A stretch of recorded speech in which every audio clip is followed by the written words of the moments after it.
नमस्कार साथियों, मैं आपका साथी दिनेश बोहरा। शिव का चुनाव बड़ा दिलचस्प हो गया है। सिर्फ 2 दिन रहे हैं चुनाव पोलिंग के लिए। उससे पहले जितने भी प्रत्याशी है, दावेदार है, लगातार ताबड़तोड़ तरीके से प्रचार प्रसार कर रहे हैं, ताबड़तोड़ तरीके से बयानबाजी कर रहे हैं। और इस समय शिव के अंदर जिस तरीके से निर्दलीय, चाहे फतेह खान हो, रविंद्र सिंह भाटी हो, अमीन खान हो, और इस समय हमारे साथ में बीजेपी से प्रत्याशी स्वरूप सिंह खाड़ा है, अभी शिव के पास में एक सभा करने के लिए लौटे थे और हम इनसे बातचीत करते हैं। क्योंकि आप देखिए, योगी आदित्यनाथ के सामने जिस तरीके से मंच पर एक मार्मिक अपील हुई थी और उसके बाद में इनके कुछ वीडियो वायरल हो रहे हैं जिसके अंदर ये सीधे तौर पर रविंद्र सिंह भाटी पर एक बड़ा आरोप लगा रहे हैं। स्वरूप जी, सबसे पहला तो क्यों आपको कहना पड़ा कि जेएनयू जैसा यहाँ पर जिस तरीके का माहौल है जोधपुर यूनिवर्सिटी के अंदर या जो भी था, वैसा का वैसा माहौल यहाँ करने की जरूरत पड़ रही है?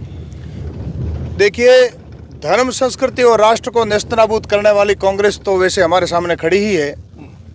एक नया जो डेवलपमेंट हुआ है, दिल्ली की जेएनयू यूनिवर्सिटी का वामपंथ है, वो भी शिव में घुस गया है। वो अगर आ गया तो आप समझिए सारे युवा भ्रमित हो जाएंगे।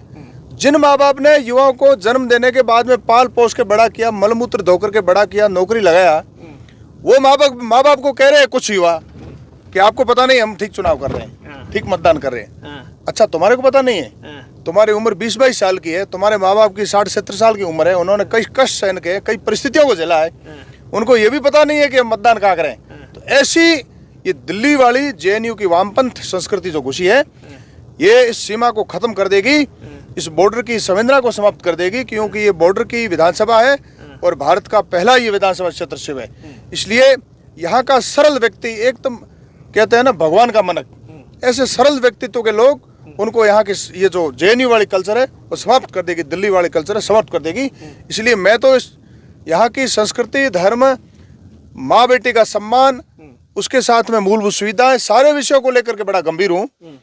बहुत सारे संतों ने मार्मिक अपील की है कि भारतीय जनता पार्टी संत समाज को सम्मान देने वाली पार्टी है और इस सीमा को बचाने वाली पार्टी है, राष्ट्रवाद को अनुप्राणित करने वाली पार्टी है, इसलिए उसको वोट देना चाहिए। संत समाज कह रहा है। मैं हारूं जीतू को विषय नहीं है, परंतु भारतीय जनता पार्टी यहाँ जीतनी देश के लिए, सीमा के लिए बहुत जरूरी है। अच्छा, क्या लग रहा है इस बार? आपको लग रहा है कि इस तरीके का है, पहली बार यहाँ का माहौल है, इस तरीके से हो रहा है? लेकिन रविंद्र सिंह कहते हैं कि साहब वो चुनाव की मुद्दों की बात कर रहे हैं, लोग कह रहे हैं कि बीजेपी और कांग्रेस के यहाँ से लोगों ने 75 साल में कुछ भी नहीं किया, रविंद्र सिंह भाटी मुद्दों की बात कर रहे हैं। क्या लग रहा है? मुद्दा जो शब्द है ना, ये भाजपा ने क्रिएट किया है। अच्छा, भाजपा ने क्रिएट किया है। जब कांग्रेस ने 60 वर्षों तक केवल भ्रष्टाचार आकंठ में डूब करके घर भरे थे, तब भाजपा ने मुद्दों पर संघर्ष किया और 2 सीटों से लगाकर 303 2019 में मोदी जी लाए, वो मुद्दों पे लाए। जब भाजपा सत्ता में आई है, तब जल के संकट का समाधान किया है, सड़कें बढ़ाई है और बिजली किसानों के लिए पर्याप्त मात्रा में दी है। और अनेक सारे जो मुद्दे हैं जन सुविधाओं के लिए, मूलभूत सुविधाओं के लिए, जन कल्याणकारी योजनाओं से संबंधित है, ये भाजपा का ही क्रिएशन है। कांग्रेस का कोई लेना देना कुछ नहीं है। ये सारे डबल इंजन की सरकार आने के बाद में इन मुद्दों का समाधान होगा। इन मुद्दों को लेकर के लड़ रहे हैं, परंतु जब हमारी सीमा सुरक्षित होगी नहीं, हमारा बॉर्डर सुरक्षित नहीं होगा, गरीब बाढ़ अगर असुरक्षित है, कोई भी ढोल ढंगो अगर बाढ़ लोगे नावे ला रो तो घर सुरक्षित होगा की, तो ये स्थिति ठीक नहीं है। अच्छा, स्वरूप सिंह जी, एक चीज बताइए, आप लगातार 2 दिन अब प्रचार के अंदर रहे हैं, माहौल क्या लग रहा है? किससे लड़ाई है इस बार? टक्कर किससे है? कांग्रेस से ही लड़ाई। कांग्रेस से है। फतेह खान की रैलियों में, रविंद्र की रैलियों के अंदर जो भीड़ आ रही है, उसको लेकर क्या कहेंगे? भीड़ तो देखो, चुनाव है, कई भीड़ कॉमन भी होती है। अच्छा, खाने के लिए? हाँ, कॉमन होती है, आती जाती है, कौतूहलवश भी भीड़ जाती है, परंतु हमारा संघर्ष है वो कांग्रेस से। अच्छा, जिस तरीके से योगी आदित्यनाथ आए थे, मन से एक मार्मिक अपील की थी, आप और आपकी वाइफ थी, पहली बार ये दृश्य देखने को मिला, क्यों जरूरत पड़ी आपको लगता है कि इन तमाम चीजों की? देखिए, ये तो कोई हमने अपील मंच पे की, परंतु साधु संतों के अंदर की पीड़ा देखिए, उनकी वेदना है। वो कह रहे हैं कि गौ, गीता, गंगा, गायत्री और संतों की सुरक्षा के लिए वर्तमान में भाजपा ही एक ऐसा राजनीतिक दल है जो सुरक्षा की चिंता करता है, सुरक्षा करता भी है। श्रद्धेय योगी जी ने उत्तर प्रदेश जिस प्रकार से उपद्रवियों को शांति का जीवन कैसे जिया जाता है वो सिखाया है, तो ये साधु तो यहाँ शांति नहीं है क्या? यहाँ शिव के अंदर अशांति का बीजारोपण हो गया है। अशांति का बीजारोपण हो गया है। अगर शिव की जनता अभी से नहीं चेती तो आने वाले समय में ये स्थिति हो जाएगी कि अभी तो जो बेटा है माँ बाप के कहने पर केवल वोट ही नहीं दे रहा है, भविष्य में कुछ भी कर सकता है और हमारी ये पावन पवित्र जो पारिवारिक परंपरा है ये समाप्त हो जाएगी सदैव सदैव के लिए। इसलिए लोगों को चेतने की आवश्यकता है कि मतदान केवल भाजपा को ही दें।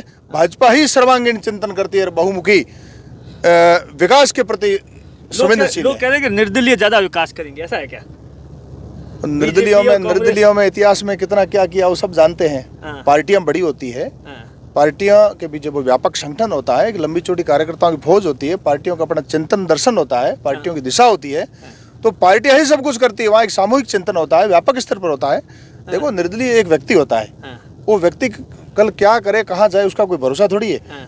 पार्टियों में रहने वाला व्यक्ति गलत करेगा तो पार्टियां उसके कान खींचती है, इसलिए लोग पार्टियों पर विश्वास करते हैं। क्या लग रहा है सरकार बन जाएगी इस बार? जिस तरीके का गहलोत सरकार की योजना है, ताबड़तोड़ तरीके से अमीन खान साहब कहते हैं जमकर विकास किया लगातार। अभी मैं देख रहा था उनकी रैली के अंदर जबरदस्त तरीके से भीड़ थी। जमकर थोथी घोषणा की, एक भी क्रियान्वित नहीं हुई। अच्छा, ऐसा है? जमकर थोथी घोषणा हुई, एक भी क्रियान्वित नहीं हुई। जनता ये जान चुकी है, जनता का विश्वास कांग्रेस के ऊपर उठ चुका है और निश्चित रूप से भाजपा का एक काम के अनुसार भाजपा ने एक विश्वास बनाया है, जनता का विश्वास है। और अभी सारे सर्वे कह रहे हैं कि 125 से ज्यादा सीटें भाजपा की आ रही, राजस्थान में प्रचंड बहुमत से सरकार बनेगी। 20 दिन से आप लगातार ताबड़तोड़ तरीके से दिन में मतलब सुबह 8 बजे से रात को 12 बजे तक जाते हैं। कौन कौन से इलाके के अंदर कौन कौन सी समस्या है, चाहे गिरिल की बात की जाए, डीएनपी की बात की जाए, बॉर्डर की बात की जाए या शिव की बात की जाए, थोड़ा उसके बारे में डिटेल से बताइए। शिव विधानसभा का 25% क्षेत्र है, वो ऐसा जहाँ मोबाइल टावर नहीं है, सड़कें नहीं है। अच्छा, मोबाइल टावर 75 साल के बाद में भी मोबाइल टावर नहीं है, सड़कें नहीं है, बिजली नहीं है, पानी अभी भी कहीं न कहीं ऊंटों से लाद के लाते हैं। कौन जिम्मेदार है? नक्तानी नेता जिम्मेदार है? कांग्रेस ही जिम्मेदार है। अच्छा। ये सारे विकास के काम हुए जब भाजपा शासन में आई तब हुए हैं।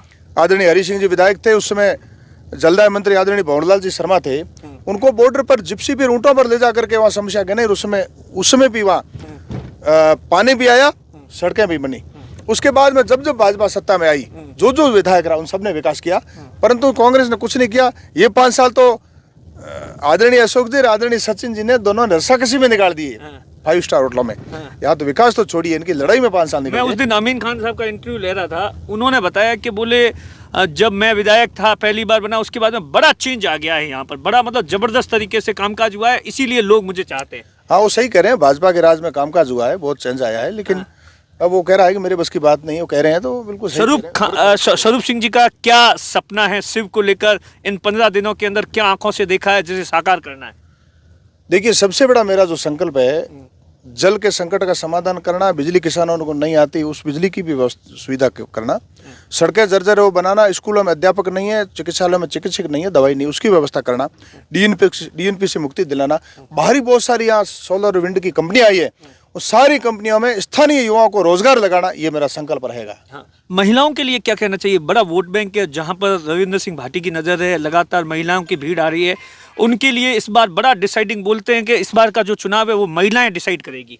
नारी शक्ति अभिनंदन बिल जो विधेयक बनाया है केंद्र सरकार ने, उसके ऊपर महिलाओं ने निश्चित रूप विश्वास करते हुए, श्रद्धा जताते हुए, महिलाओं का भाजपा के प्रति विश्वास बढ़ा है और महिलाएं सर्वाधिक वोट है भाजपा को करेगी। क्या लगता है इस बात का आपको भी दर्द होता है? पानी के लिए बहन बेटियां सुबह से मतलब उनकी उम्र पानी के लिए चली जाती है, उस समस्या का आपको भी लगता नहीं कि अब वो समय आ गया है जब समाधान होना चाहिए बहन बेटियों का? मैं जा रहा था जयसिंदर से आगे बूरे की बस्ती, वहाँ सुदूर ऊंचे रेत के टिब्बे है, वहाँ मैं जा रहा था तो 2 छोटी बच्चियां और एक महिला घड़े ऊपर उठाए हुए आ रही थी। मैंने गाड़ी रोकी, उनको पूछा तो बच्चियां नादान बची थी, तो जैसे ही मैंने गाड़ी रोकी तो पहले दोनों घड़े नीचे रखे। मैंने पूछा तो उन्होंने कहा 2.5 किलोमीटर से हम घड़े ला रही है। 2.5 किलोमीटर? 2.5, और पीढ़ियों से यही क्रम चल रहा है। तो हमने कहा 2.5 किलोमीटर से इसमें नादान कैसी उनकी शिक्षा होगी आप सोचिए। शिक्षा तो छोड़िए, वो तो पानी पीने के लिए तरस रही है बेचारी, तो शिक्षा तो दूर की बात है। नजदीक में कोई विद्यालय नहीं है, विद्यालय है तो अध्यापक नहीं है, तो वह आंखों में आंसू आ जाते हैं। ऐसा दृश्य मैंने देखा। तो ऐसा भारी जल का संकट है, डेली की 1000-1500 की टंकी डलानी पड़ती है। आप कल्पना कीजिए कि पानी पीने के लिए, स्नान तो छोड़िए, स्नान 7-7 दिन में एक बार, स्नान 7-7 दिन में 7-7 दिन में एक बार स्नान करना पड़ता है। हर घर नल की केंद्र की योजना है, उसको क्रियान्वित नहीं किया इन्होंने जानबूझ के कि मोदी जी आपकी सरकार आई तो आप इन तमाम चीजों को, निश्चित रूप से जब दोनों सरकार एक ही पार्टी की होगी तो ये सारे काम होंगे। एक पानी की जल्दी ही सप्लाई कैसे करे, ये मेरे मन में संकल्प है। भाजपा की सरकार बनते ही 2-3 महीने में हर घर नल की योजना क्रियान्वित हो और ताबड़तोड़ क्रियान्वित हो, ये मेरा पहला संकल्प है। बाद में सारे बिजली है, सड़क है, डीएनपी है, युवाओं को स्थानीय कंपनियों में लगाना, ये हमारे संकल्प, मेरा संकल्प है। आप देखिए, ये स्वरूप सिंह जी है जिनका सीधे तौर पर दावा है कि जिस तरीके का माहौल चल रहा है, तमाम जो डबल इंजन की सरकार है वही इस इलाके का विकास करवा सकती है। और रविंद्र सिंह पर भी जमकर निशाना साधा। दिनेश बोहरा, बाड़मेर।